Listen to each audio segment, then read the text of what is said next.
To talk to you about how to stop procrastinating.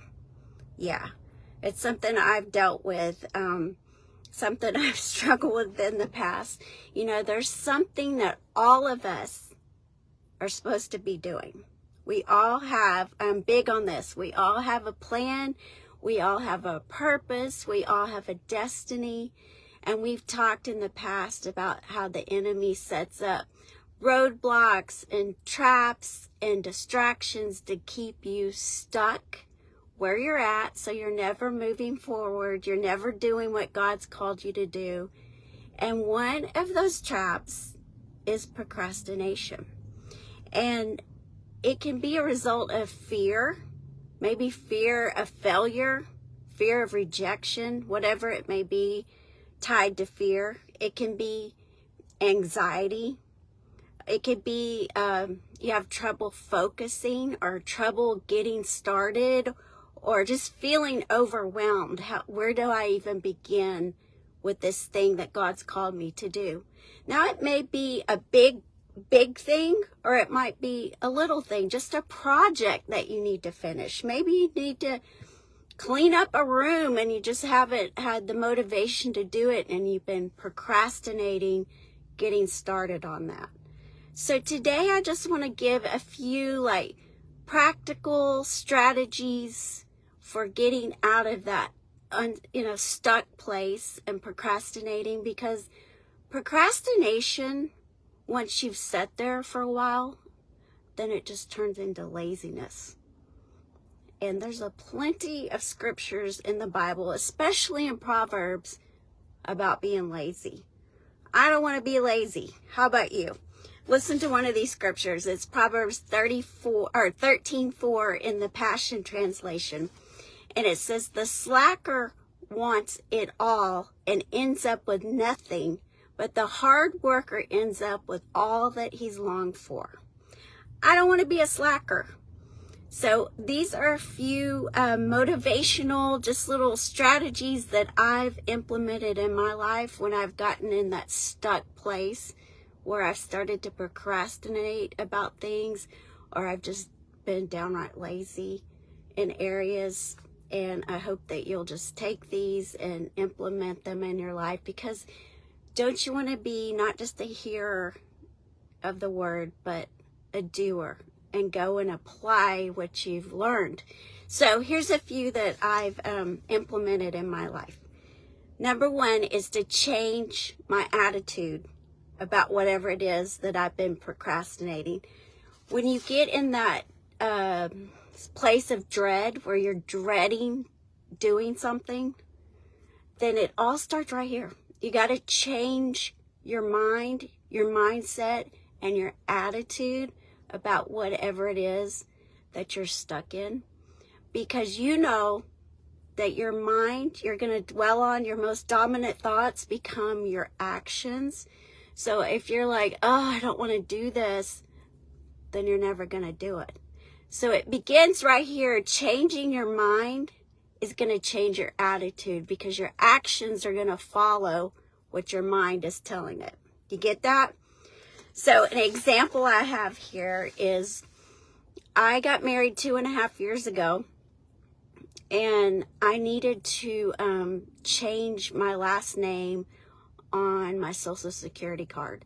I had not done that. I had changed it on everything else, but I had not done it on my Social Security card. And so my CPA is like, you really need to go and get your name changed on that card. Now, it's been 2.5 years. But the last time I had been in the Social Security office with one of my sons was a nightmare. It was like an all-day ordeal, wall-to-wall people, sweaty, stinky people. The room smelled awful. It was just all day long, just sitting there and waiting with our little ticket for our turn. It's over an hour drive there to the office. So I just dreaded this, and I procrastinated, and I kept putting it off. Well, 2.5 years I've been married. So finally, I changed my attitude about it. I was like, okay, Jerry, you got to get this done, so you got to change your attitude. So if it takes all day, okay, that's what we're going to do, and I'm going to change my attitude about it. Well, I found an office closer to my house, so I took this road down that way, and it was this country road. It was beautiful, it was peaceful, it was quiet, there was no crazy traffic. I enjoyed my drive, just listening to worship music and just the scenery. It was so pretty. I pulled up to the office, and there was not one car in the parking lot. I was like, is this office open? I walk in, there's no line whatsoever. I walk right up to the window. I'm expecting I'm gonna have to pay something, for a name change you do when you do your license. And there was zero pay, it was free. I sat back in my car, and I had done it in 3 minutes. The whole process of going in the office, coming out, was a 3-minute process. And I had delayed doing something for 2.5 years.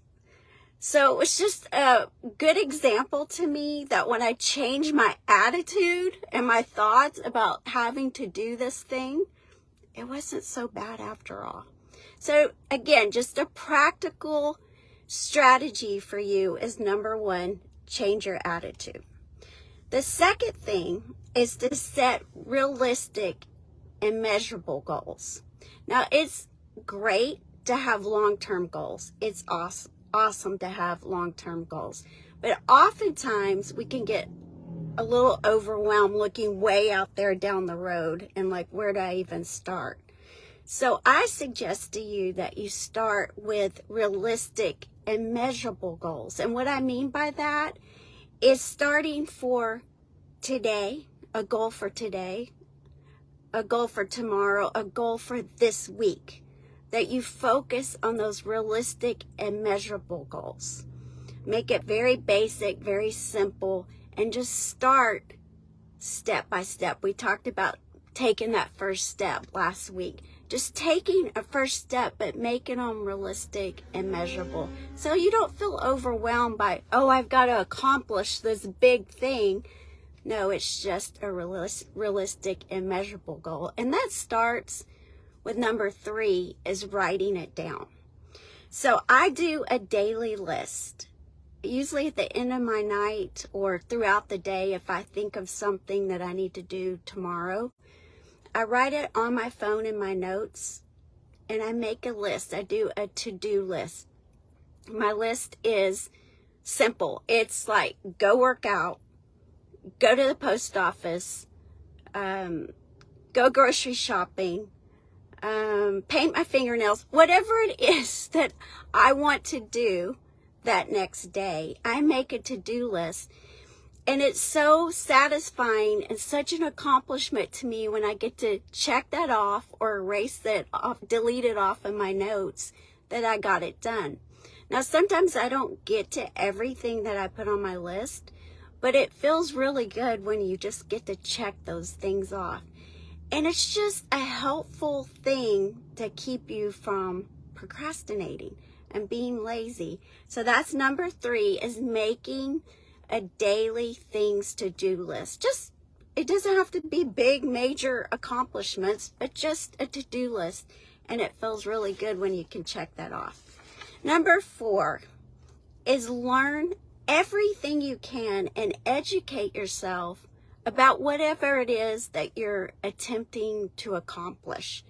So what I mean by that, an example is, I am really trying to work on, making my YouTube channel productive and putting out material and ministry material on my YouTube channel. So I have studied other people that are successful at it. So I have steps in order and things I want to accomplish, but I'm educating myself in the process to learn everything I can about having a successful YouTube channel. So whatever it is that you're wanting to accomplish, like those long-term things, begin to educate yourself and learn whatever it is you need to learn. Oftentimes people set a project and they start out in faith, and then they just sit there and wait like, okay, God, what are you going to do? I'm waiting on you. No, he's saying that you've got to be a doer, that you've got to put your faith in action, because we know that faith without works is dead. So you have to do something. You have to apply yourself. So while you're waiting for that thing to manifest in your life, begin to educate yourself about it. Learn whatever it is, and then you begin to implement that in your life. Okay, number 5 is set a timer. Now this I think of when I was writing my last book, Living Unashamed. Writing a book can feel really overwhelming, because there are often times I thought like, okay, I've got to, get away and I've got to spend all day writing. But I'm a wife and a mother, and I had other responsibilities. So I would put it off because I kept thinking that I had to allocate my whole day to writing. So just an example with the book. Instead, when I began to set a timer, and I would go in my little sunroom and I would say, okay, 1 hour, I'm going to set my timer, and I'm going to turn the ringer off on my phone, and I'm going to allocate 1 hour to writing, nothing else. Or maybe you need to clean up a room, and you go, okay, I'm going to set a timer, 20 minutes. I'm going to do as fast as I can and get this room cleaned. So whatever it is, whatever project you've got in front of you that you've been putting off, procrastinating, delaying doing, another just simple strategy that I've implemented in my life is set a timer. I do this often. I set a timer for whatever project I've got going on, cleaning a room or exercising, or even prayer time. I will set a timer. Now, oftentimes I may go over that, but just setting a timer gets me started. So I hope that helps you. The last thing, number 6, is write it on your calendar. So I am still a person, I have to have, I like paper, I like a calendar, I like to see it in front of me. I don't have it on my phone. I write in my calendar all the time. But if there's a big project that you have down the road and you've been procrastinating about it, I encourage you, this is what I've done, is put a date that I plan to have. I will have this done on this date. Example, I needed to have some ministry information into my CPA. And it wasn't like a set day that he told me I had to have it, but he said by this, by November or whatever. So I put on my calendar September 1st, I will have all this, give it, for him. I will get this done. And I worked backwards from that date. So I put that date, you will have this to him by this date. And then I began to work backwards on what I needed to get done, setting my timer daily, working on finding the paperwork that was needed. So again, just a simple thing that I've done in my life, but yet it's really, really helped me to accomplish things, get things done, and feel like I'm doing something instead of just being lazy and procrastinating. These 6 things. So let me go over them one more time. All right. Number 1, change your attitude about it. Number 2, set realistic and measurable goals. Number 3, make a daily things to do list. Number 4, learn everything you can about whatever it is that you're wanting to accomplish. There's so much you can learn on the internet and books and whatever. I mean, there's just so much resources to learn whatever it is. Number 5, set a timer. And number 6, write it on your calendar. So again, some just practical strategies to get you out of that unstuck place you may be in. I want to read this last scripture to you. 2 Thessalonians 3:13 in the Message translation. It says, don't slack off in doing your duty. So I lovingly say that to you. Don't slack off in doing your duty. Whatever it is you're supposed to be doing. Maybe in your house, in your workplace, in your marriage, in your finances, in your goals for whatever it is you're wanting to accomplish. Don't slack off in doing your duty.